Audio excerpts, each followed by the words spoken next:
Alors, frères et sœurs dans le Seigneur, c'est le révérend Jacques Dinabanza.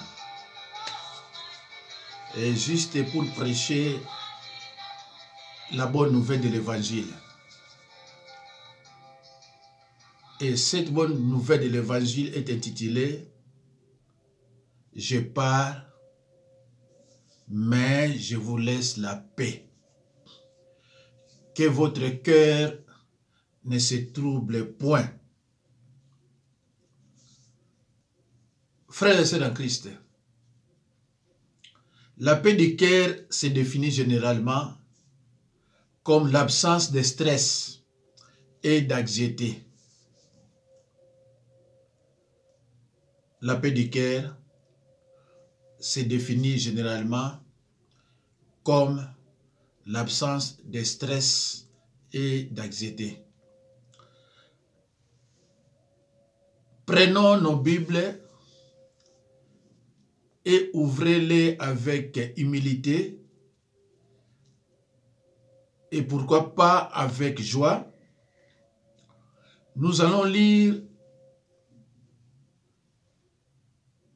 la parole de Dieu dans l'évangile de Jean 14, 27. Et je lis au nom de Jésus-Christ. Je vous laisse la paix.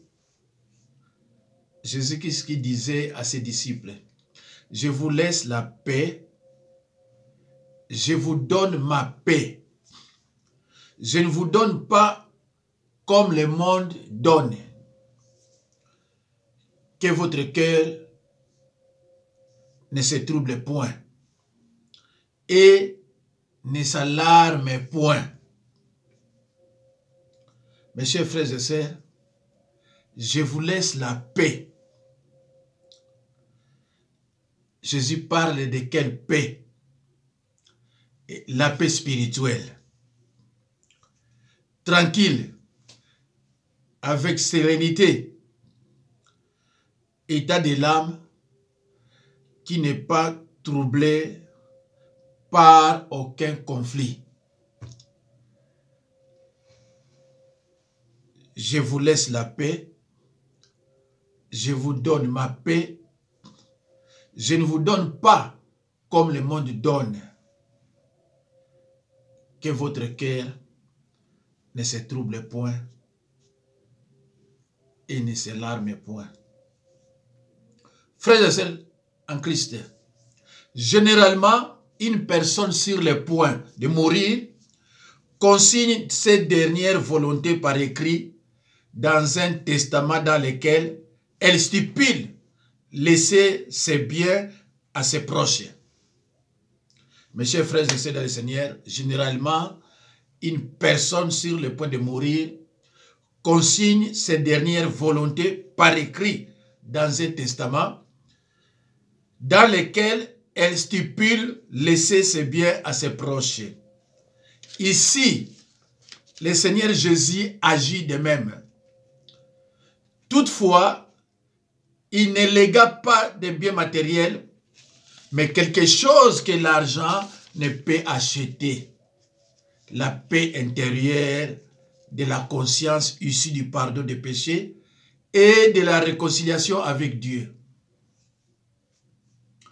Christ peut la donner car il l'a acquise par son sang au calvaire.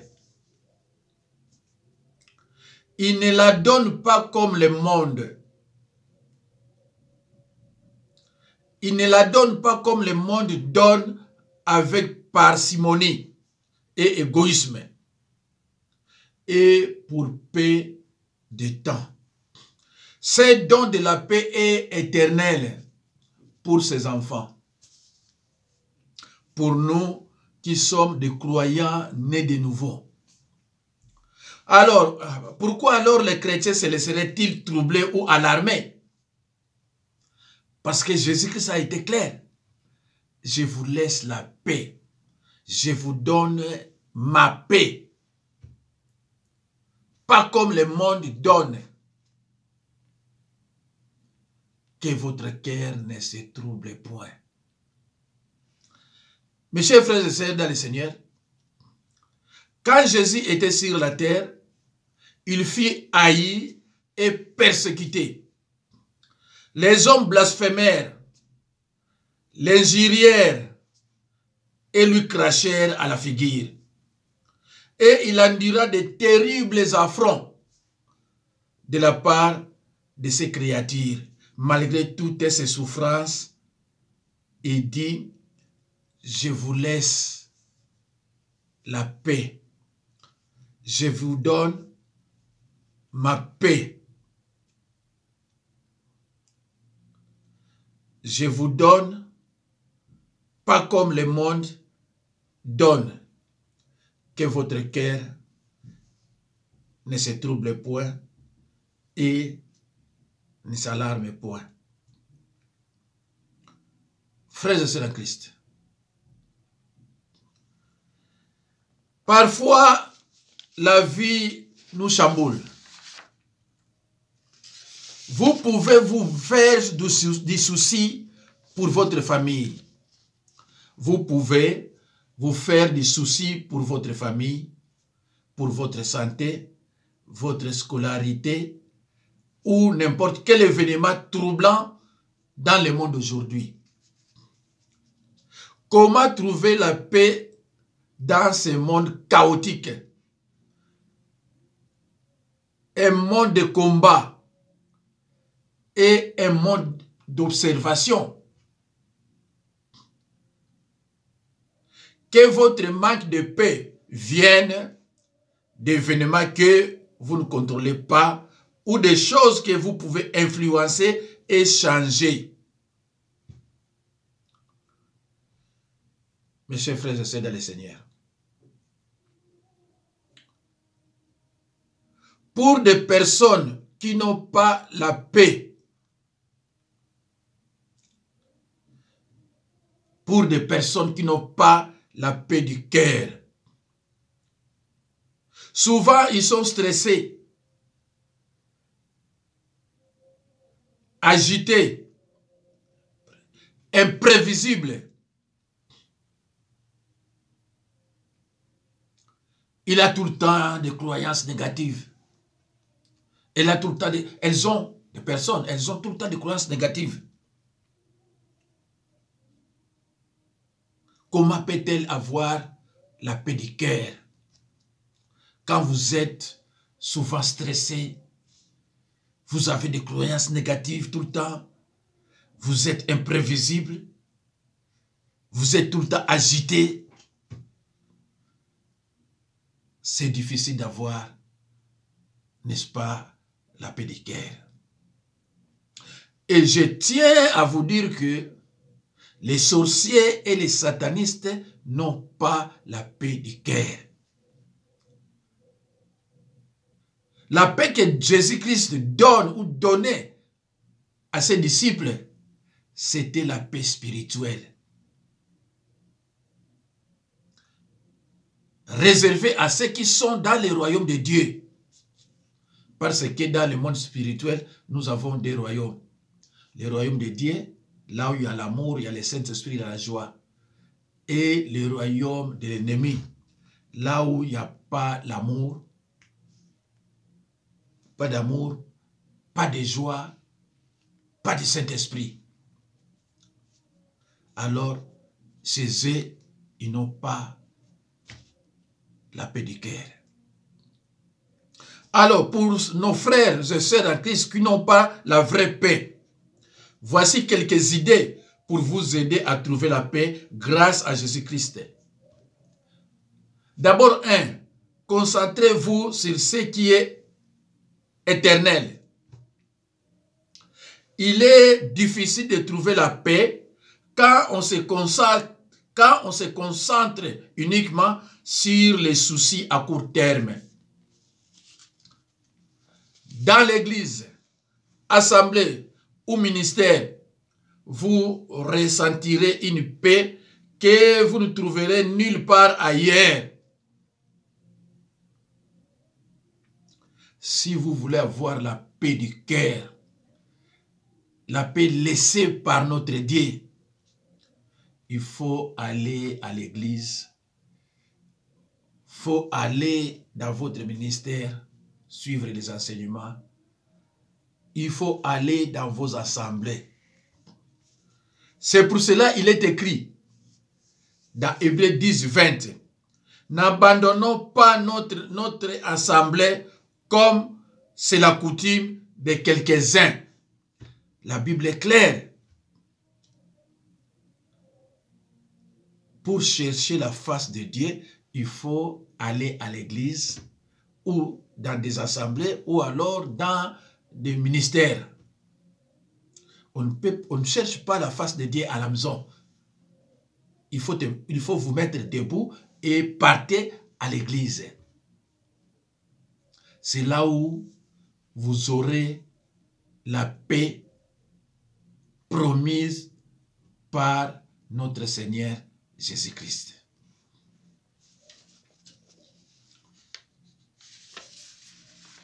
Deux, le point 1 était concentrez-vous sur ce qui est éternel. 2.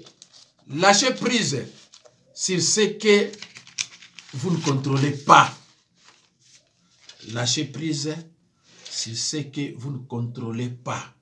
Jean 14, 26 à 27. Jean 14,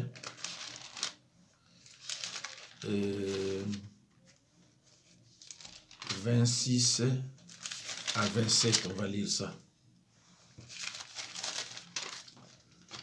14, 26 à 27.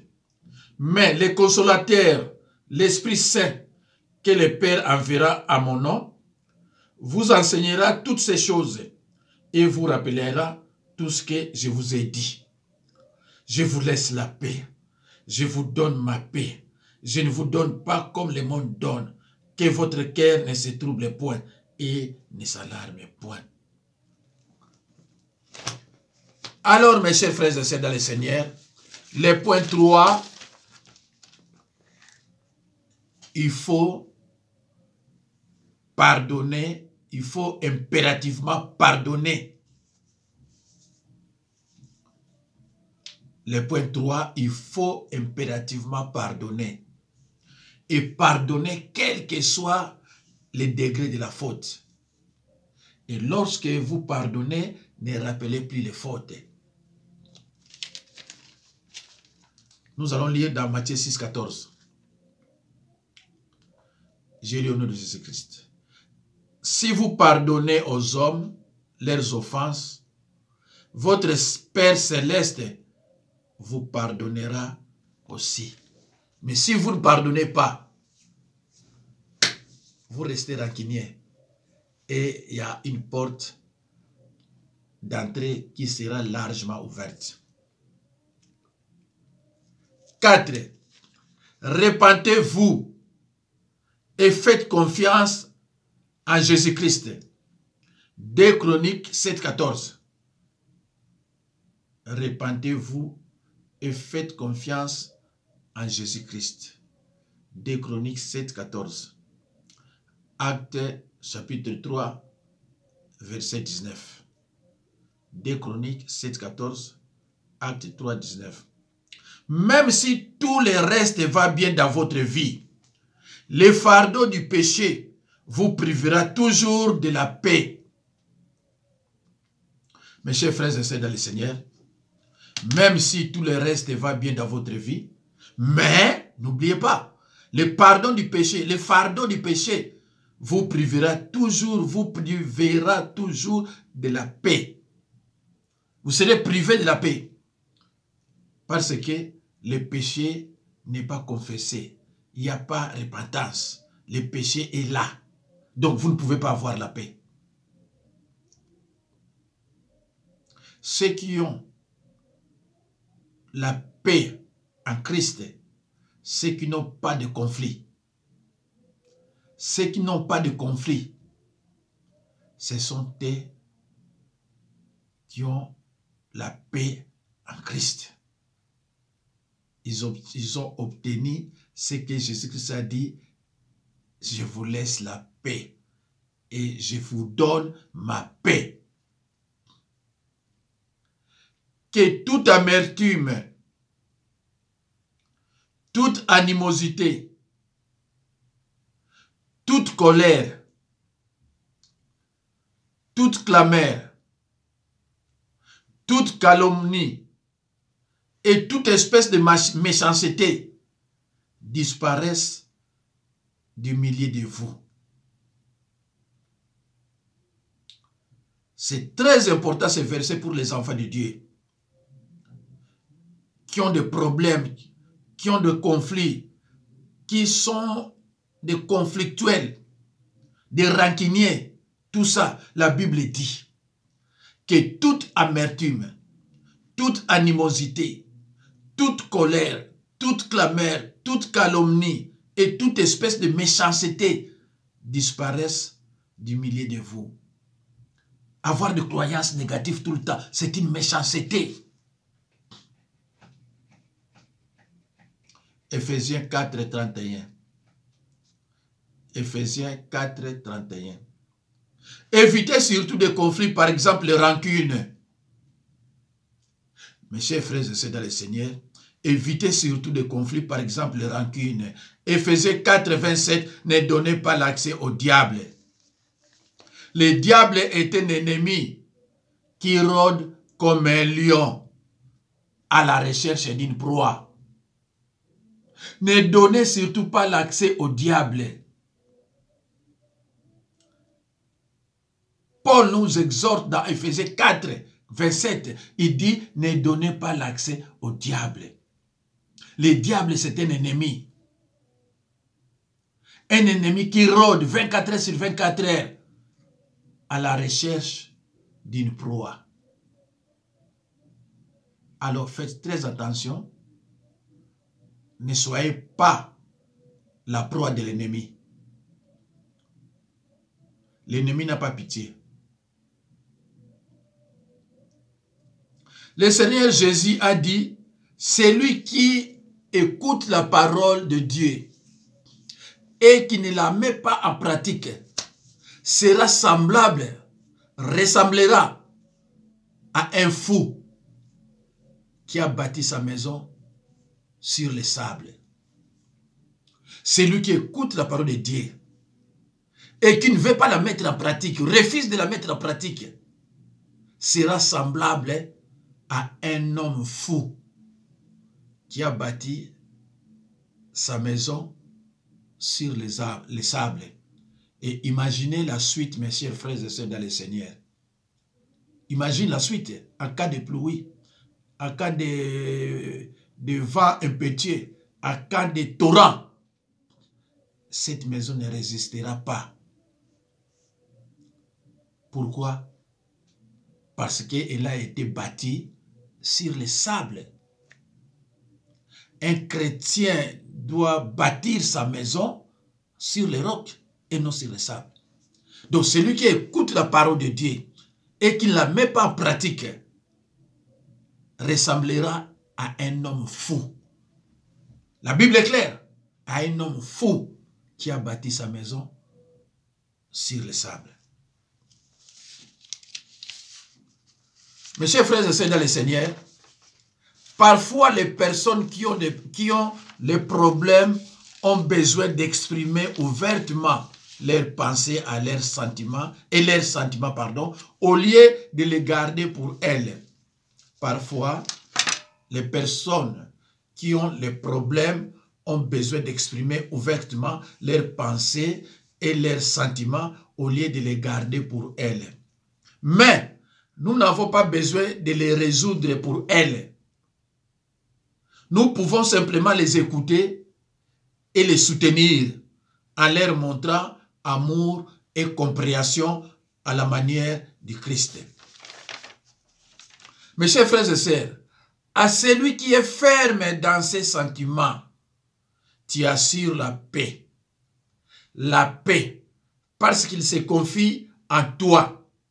Ésaïe 26, verset 3. Le fruit de la justice,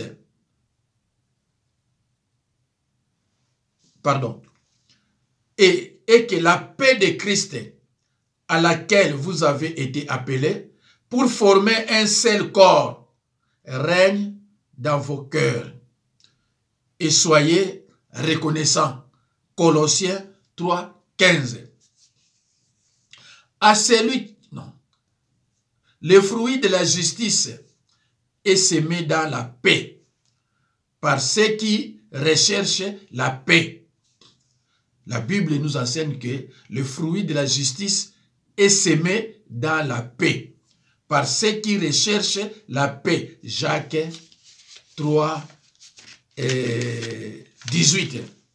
Frères et sœurs en Christ, je trouve juste que tout ce que j'affirme soit examiné à la lumière des Écritures et qu'il puisse donc être contesté si je me trompe. Frères et sœurs en Christ, je trouve juste que tout ce que j'affirme soit examiné à la lumière des Écritures et qu'il puisse donc être contesté si je me trompe. Alors, mes chers frères et sœurs dans le Seigneur, c'est la fin de notre enseignement, de notre exhortation ou prédication d'aujourd'hui. Que Dieu, mes chers frères et sœurs, vous bénisse et à la prochaine occasion. Toutefois, j'oublie de vous donner mon numéro de téléphone. Je suis au 0033 6 51 03 92 89